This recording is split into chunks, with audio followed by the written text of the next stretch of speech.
Bom dia, boa tarde, boa noite, investidor. Sejam todos muito bem-vindos ao canal. Meu nome é Felipe Torres, sou consultor de investimentos EVM e hoje nós vamos analisar os principais pontos aqui do relatório de junho do SNID 11, o fundo redeado ali, o fundo de infraestrutura redeado da Suno Asset. Mas antes da gente analisar os principais pontos aqui do relatório de hoje, convido você a ler aqui embaixo na descrição do vídeo todos os serviços de investimentos que eu ofereço, começando pela consultoria em investimentos. Se você tiver interesse que eu monte uma carteira do zero para você ou analise sua carteira de investimentos, me chama no WhatsApp que a gente conversa por lá e eu te explico como é que funciona a consultoria. Tenho certeza que você vai gostar bastante do resultado que a consultoria pode proporcionar. Lembrando que eu sou consultor de investimentos EVM, então posso fazer recomendações de ativo de forma individualizada, sempre respeitando o seu perfil de investidor e o seu objetivo com os investimentos. Convido você também a entrar para o nosso grupo VIP do WhatsApp, aqui embaixo na descrição do vídeo tem um link para você clicar e fazer o cadastro para poder fazer parte da nossa comunidade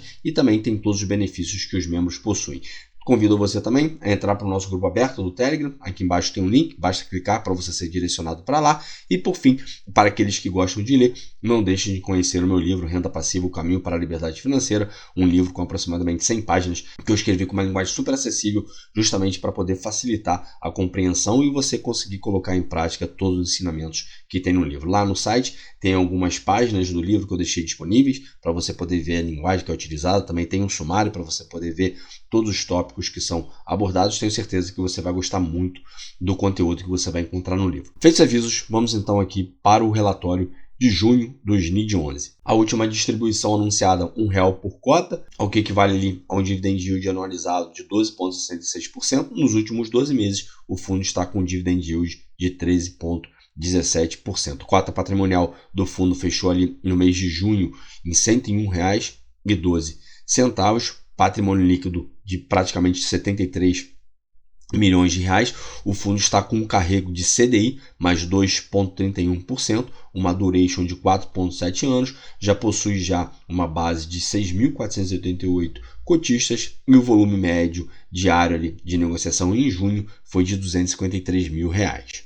Aqui ele traz os principais destaques do mês de junho. Então foi realizado ali um giro nas debêntures da Enalta. Ele vendeu as debêntures da Enalta que eram não incentivadas e comprou debêntures ali da Enalta incentivadas. Mais abaixo a gente vai explicar o porquê desse movimento. A gestão vem informando aqui o porquê que ela fez esse movimento. Além disso, também foi realizada a alocação ali de R$2 milhões na emissão primária da usina Ferrari. Com as novas alocações, o fundo passa a ter 93,9% da carteira alocada em debêntures, sendo 66,5% em debêntures incentivadas, 27,4% em debêntures normais e o fundo ainda tem 6,1% em caixa. A distribuição que o fundo fez de R$1 equivale a 120% do CDI no período, né? Ou então 154,9% do CDI quando aplicado o conceito de gross up. O gross up é o que eu sempre falo, né? Quando a gente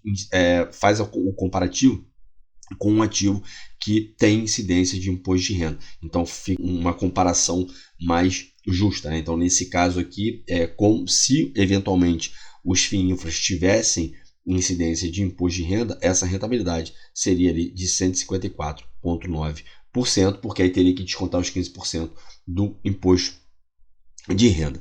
No período, a carteira do fundo rendeu R$1,01, já considerando aqui os efeitos de marcação a mercado e o DAP, né, que é ali o hedge que troca o indexador IPCA pelo CDI, que é um derivativo que se utiliza aqui para poder fazer essa mudança de indexador. Do ponto de vista de carrego, que exclui esses fatores ali de marcação a mercado e o DAP, o fundo gerou 93 centavos. O carrego do fundo hoje em dia está em CDI, mais 2,31%, e teve ali uma leve redução em relação ao mês anterior, devido a menor exposição a ativos não incentivados. Porque o que acontece é o seguinte, os ativos não incentivados, eles têm, em média, né, uma taxa de carrego maior, justamente pelo fato de eles não serem incentivados. Então, quando há essa migração de ativos não incentivados para incentivados, normalmente se tem realmente essa redução ali no carrego do fundo. Aqui a gestão vem explicando o porquê que ela fez aquela movimentação nas debêntures da Enalta. Então vem falando aqui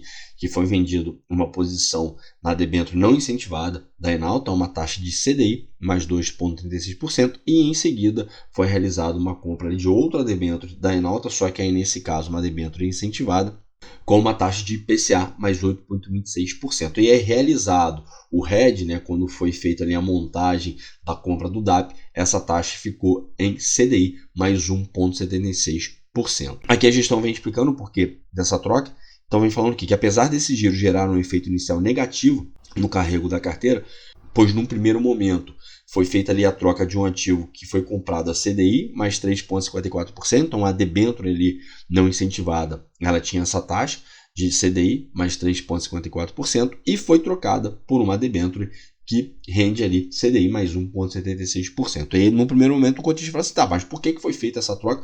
Já que eu tinha um que pagava, né, que tinha um carrego de CDI mais 3,54%, por outro, né, que tem um carrego ali de CDI mais 1,76%. O que ocorre é o seguinte, no momento em que o fundo vendeu essa debênture não incentivada, ele vendeu essa debênture com uma taxa de CDI mais 2,36%, ou seja, ele conseguiu vender essa debênture com uma valorização, por conta de questão ali de fechamento do spread de crédito. Então, quando eu tenho um fechamento no spread de crédito, por exemplo, a debênture, né, ela foi comprada CDI mais 3,54%. E qualquer venda que eu fizer dessa debênture, por exemplo, com uma taxa menor do que essa, e que no caso foi CDI mais 2,36%, ocorre um fechamento nesse spread de crédito, e esse fechamento no spread de crédito ele se dá porque houve uma valorização naquele ativo. Então o fundo foi lá e preferiu botar aquele lucro no bolso e vendeu essa debênture, e aí fez essa troca por essa debênture incentivada. Tá? E aí o fundo vem continuando aqui. Dessa forma, o cotista se apropriou de todo o fechamento de taxa, que é essa questão do fechamento ali do spread de crédito, por uma diferença de 60 base points, que seria ali 0,6%. E aí a gestão continua aqui, né? Eles trocaram um ativo não incentivado por um ativo incentivado, algo que um mercado aquecido com os spreads das debêntures incentivadas reduzidos nos parece uma oportunidade. Então, eles estão falando aqui que eles veem, até porque também, né, depois no mercado secundário, as debêntures incentivadas elas têm mais liquidez,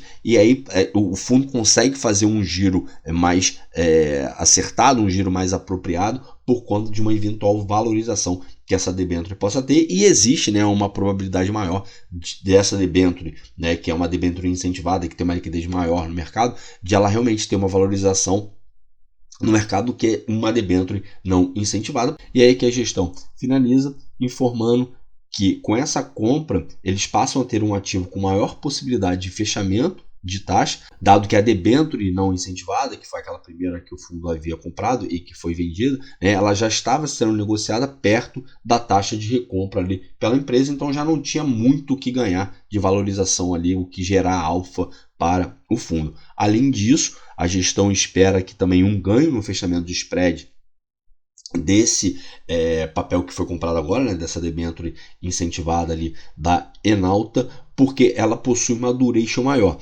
E também o que ocorre, houve, né, a fusão da Enalta com a 3R Petroleum, e isso daí deve reduzir o risco de crédito da Enalta depois dessa fusão, e aí também trazer uma valorização ali para o papel.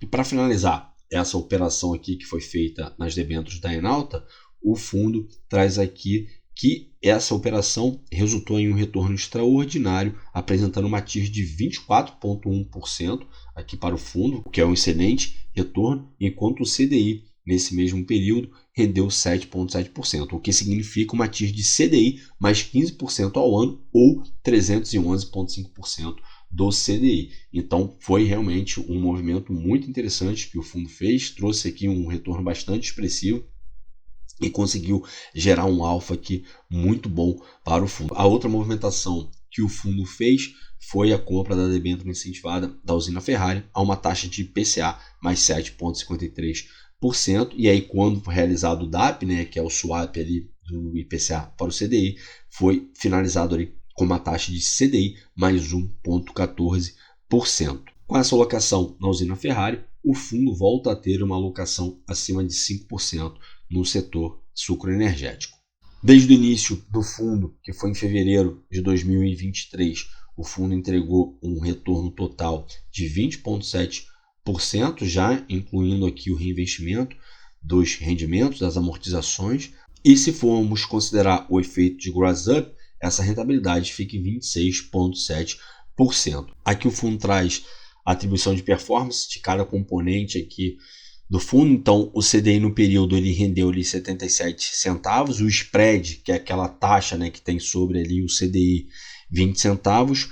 Aqui a parte de marcação ao mercado teve um ganho positivo de 95 centavos por conta de questões, segundo a gestão aqui, de ganhos, né, com giros ali, com fechamento de spread no mercado secundário. O caixa do fundo gerou ali 7 centavos. O que eu não entendi foi essa parte aqui dos derivativos, porque normalmente quando o fundo ele opera, né, de forma redeada, como é o caso aqui do SNID, como é o caso do OGIM, como é o caso do CDI 11, como é o caso do IFRI 11, que é o fundo mais recente que nós temos nessa pegada.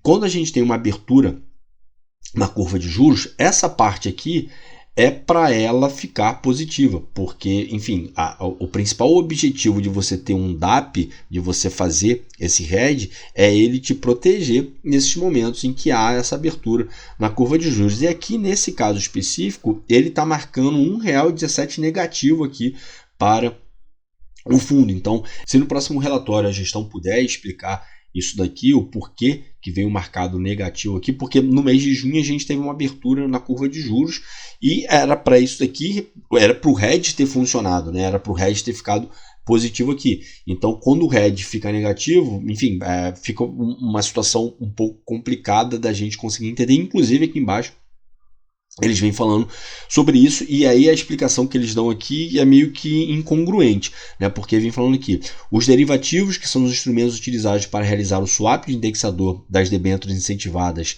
para o CDI, atribuíram negativamente R$1,17 por cota em decorrência da abertura das taxas da NTNB no período. Ou seja, quando eu tenho uma abertura na NTNB, o DAP tem que funcionar, e aí ele tem que ficar positivo justamente para poder anular uma eventual marcação negativa que o fundo venha a sofrer ali por conta dessa questão na abertura na curva de juros, né? Porque se não fosse para funcionar assim, não teria o porquê ter DAP, né? Não teria o porquê estar ali travando o fundo dessa forma. Então, em regra, né, como é que isso deve funcionar? Quando eu tenho uma abertura na curva de juros que vai afetar de forma negativa ali a marcação do fundo, né? Vai marcar negativo ali o fundo, o DAP tem que ser positivo, porque um acaba anulando o outro, né? Por outro lado, quando tem um fechamento na curva de juros, que iria trazer ali um ganho de capital para o fundo, por conta de questão de uma marcação a mercado positiva, o DAP fica negativo e acaba um que anula o outro, e é dessa forma que funciona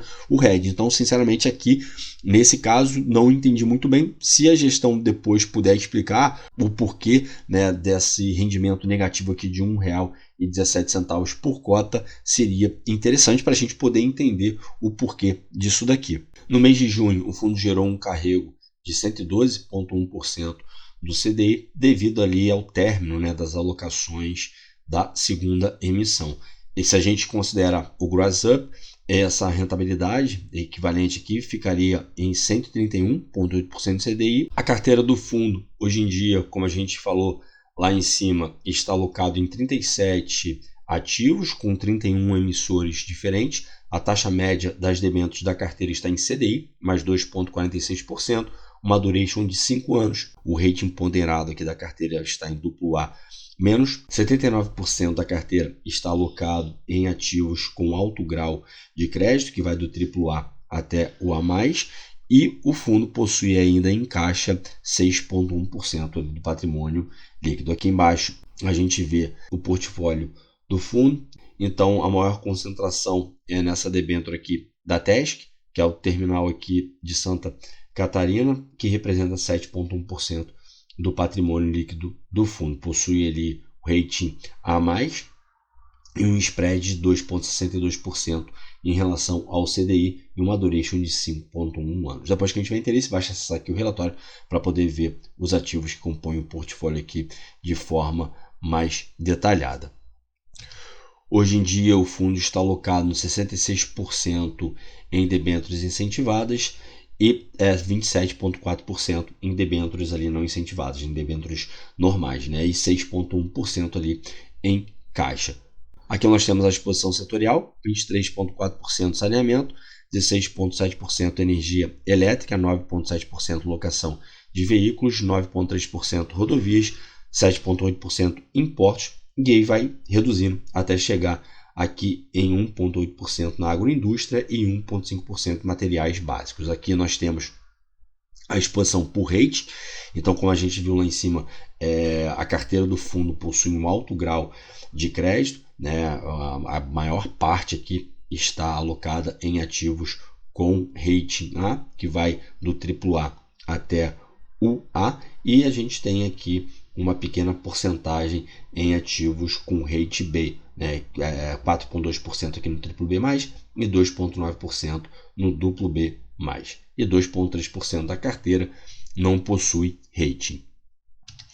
Bom, para hoje era isso. Espero que vocês tenham gostado do vídeo de hoje. Se vocês tiverem gostado, peço para que, por favor, deixem seu like, se inscrevam no canal, não deixem de ativar o sininho para que vocês recebam as notificações dos vídeos que são postados diariamente. Se você tiver alguma sugestão de ativo para ser analisado, ou então algum tema específico para ser abordado, não deixe de colocar aqui embaixo, porque certamente será atendido. Qualquer feedback que você tenha com elogio ou crítica, também, por favor, não deixe de colocar aqui embaixo nos comentários, porque isso ajuda muito no crescimento do canal, para no momento que eu vou produzir ali os vídeos, para poder estar produzindo um conteúdo cada vez de maior qualidade para vocês. O meu muito obrigado a todos vocês que ficaram comigo até aqui, desejo a todos bons investimentos e até a próxima.